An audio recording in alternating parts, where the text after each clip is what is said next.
Daqui a pouco a gente vai ter uma entrevista muito interessante que tem a ver com o quê? Com as mudanças climáticas. Você que é ouvinte aqui de São Paulo, posso falar aqui por mim, né?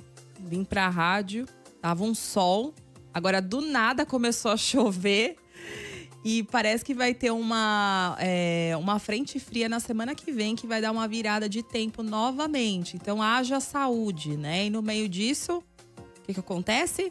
A gente fica doente, né? E até para falar, para falar os motivos, né?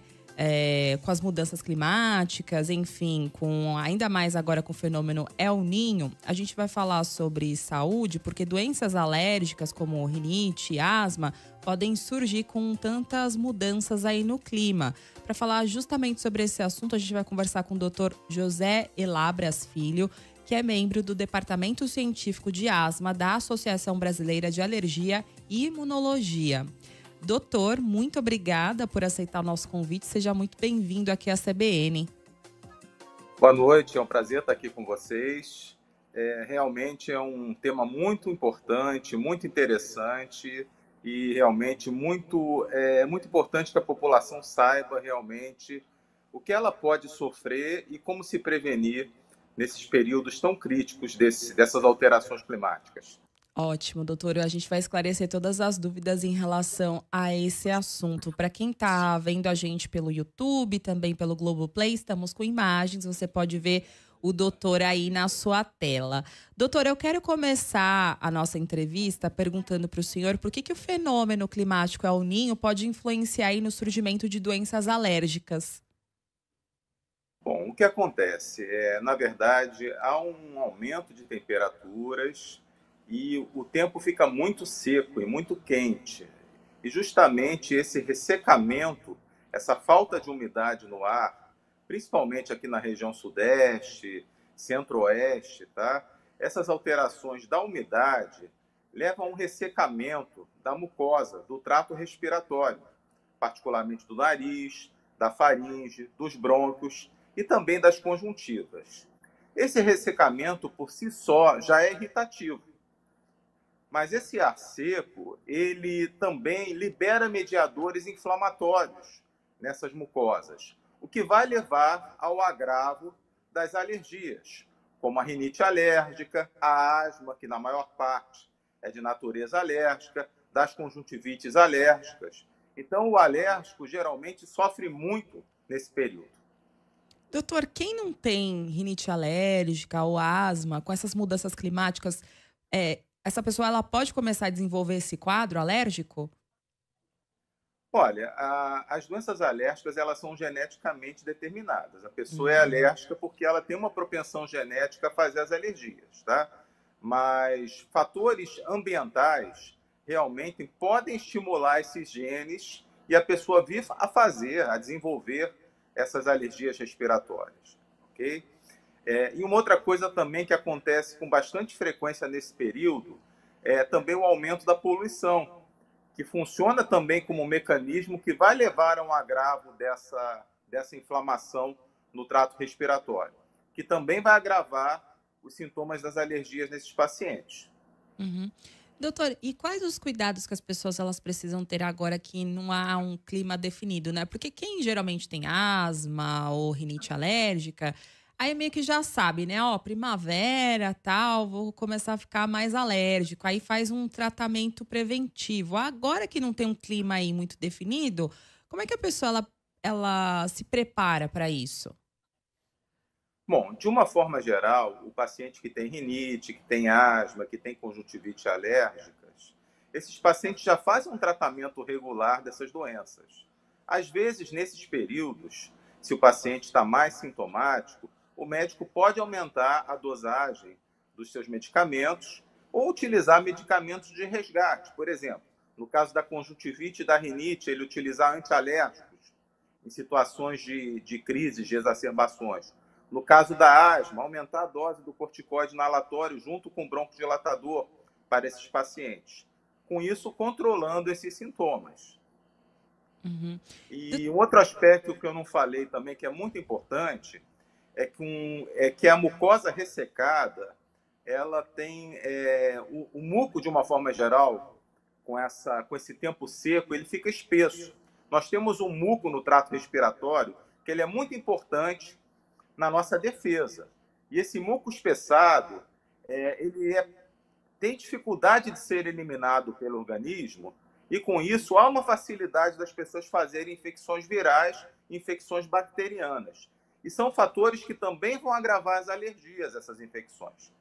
Quer dizer, vem realmente uma série de coisas em conjunto que culminam com o aumento da inflamação alérgica. Isso que vai levar ao agravo dos sintomas desses pacientes.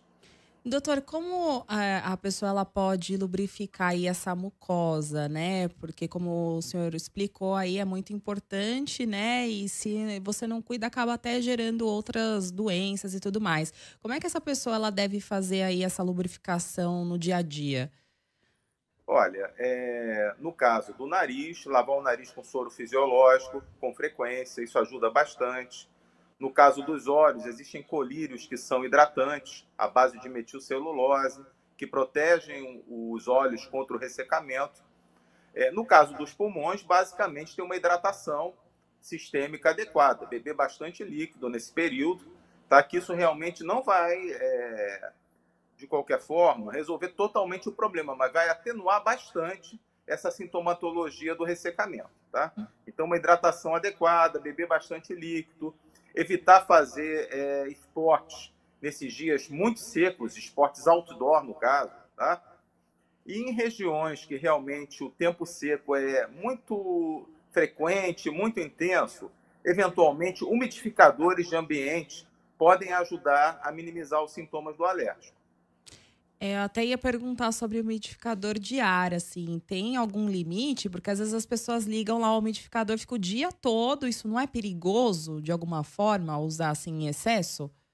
Olha, o que tem que ter, na verdade, é uma limpeza adequada seguir a recomendação do fabricante, né? E fazer a limpeza desses dispositivos periódica, tá? Trocar realmente a água para evitar que esses dispositivos sejam contaminados com bactérias e também possam levar infecções no ambiente, né? Então, seguindo a recomendação do fabricante, eu acho que basicamente nos dias mais secos que realmente esses dispositivos vão ser mais úteis, ok? Doutor, além aí do tratamento, né, com medicamento, agora o senhor falou sobre o umidificador, tem mais alguma medida que a gente pode fazer na nossa casa para evitar aí, digamos, atacar a rinite, atacar a asma? Bom, de uma forma geral, todo paciente que tem alergia respiratória, eu falo da rinite, eu falo da asma, tem que fazer um controle ambiental adequado.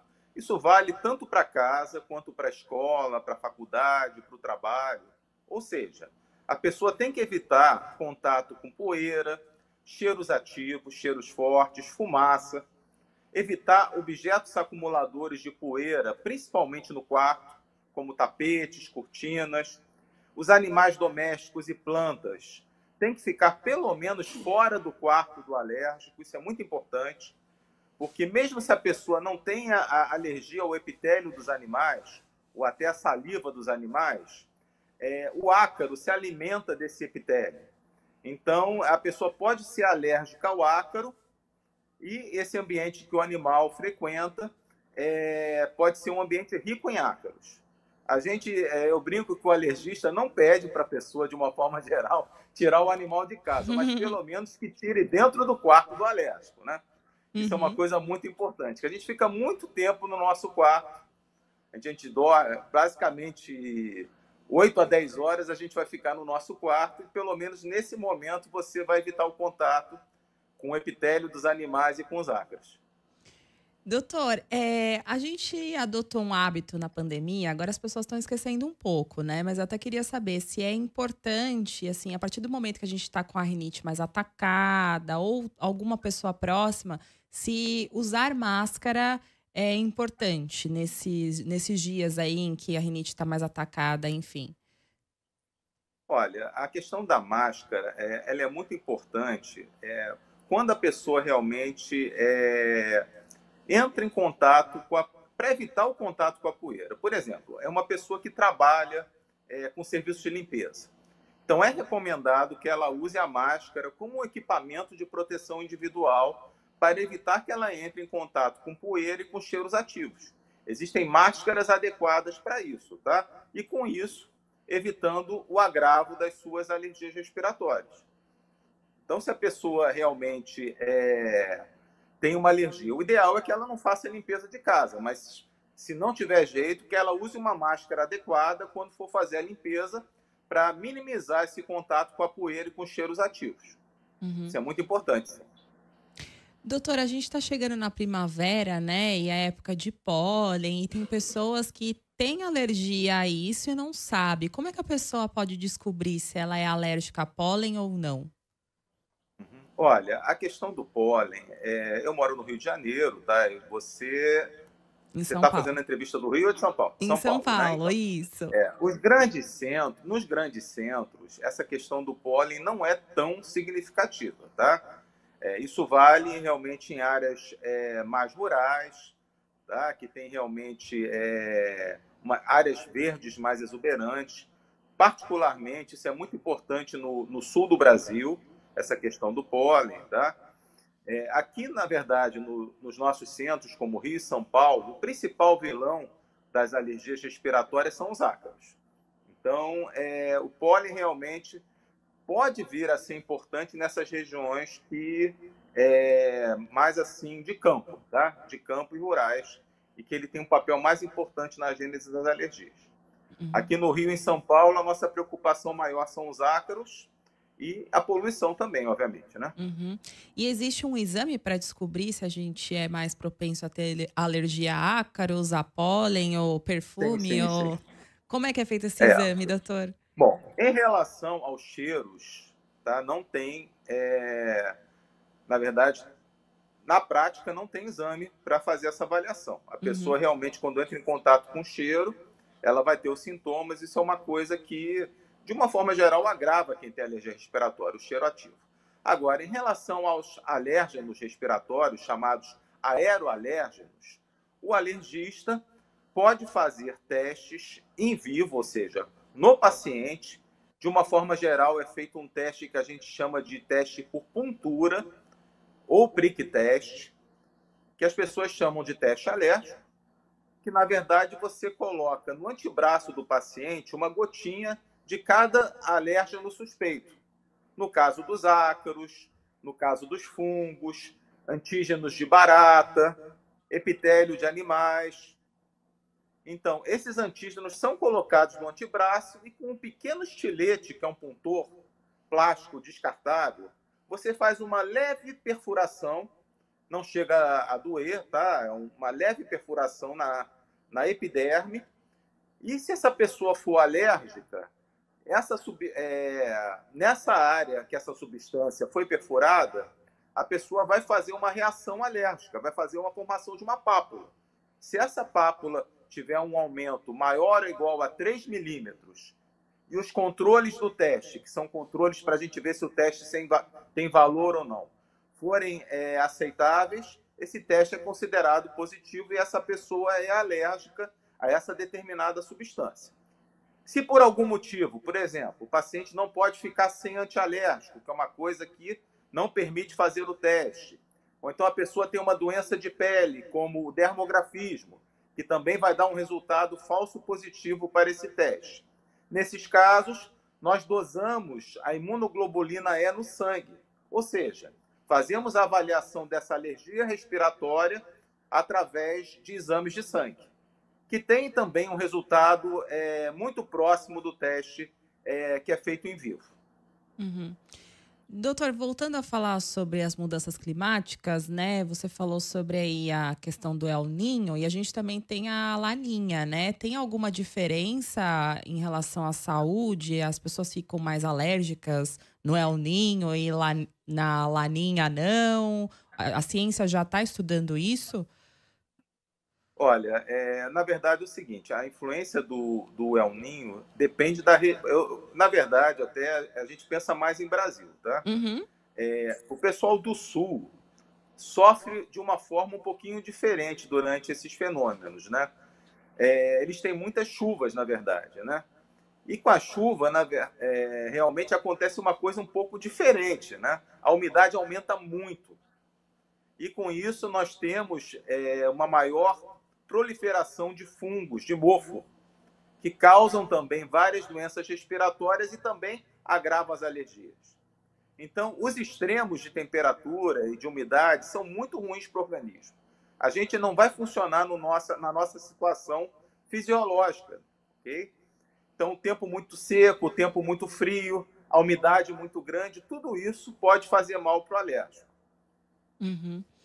Tá certo, doutor. Muito obrigada por ter esclarecido aí algumas dúvidas. E eu espero que você volte mais vezes aqui na CBN.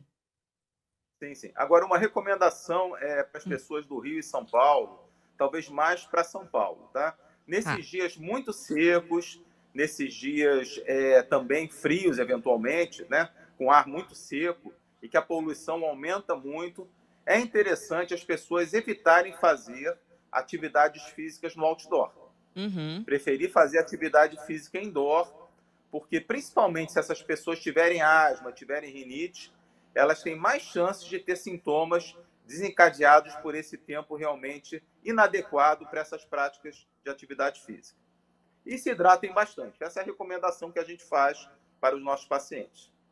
Tá certo, doutor. Também fica a recomendação para quem é de Brasília, né? Porque lá também aqui em São Paulo e Brasília, a umidade do ar esses dias tá abaixo de 10, um negócio Sim, sim. muito grave, né? Então, Centro-Oeste inteiro, a situação é muito crítica. é- Nessas regiões, que eu acho muito interessante a pessoa utilizar o umidificador, porque perfeito.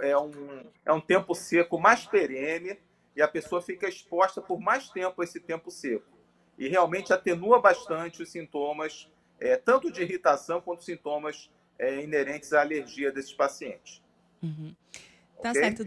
Tá certo, doutor. Obrigada pelas orientações e volte mais vezes aqui na CBN. Muito obrigada.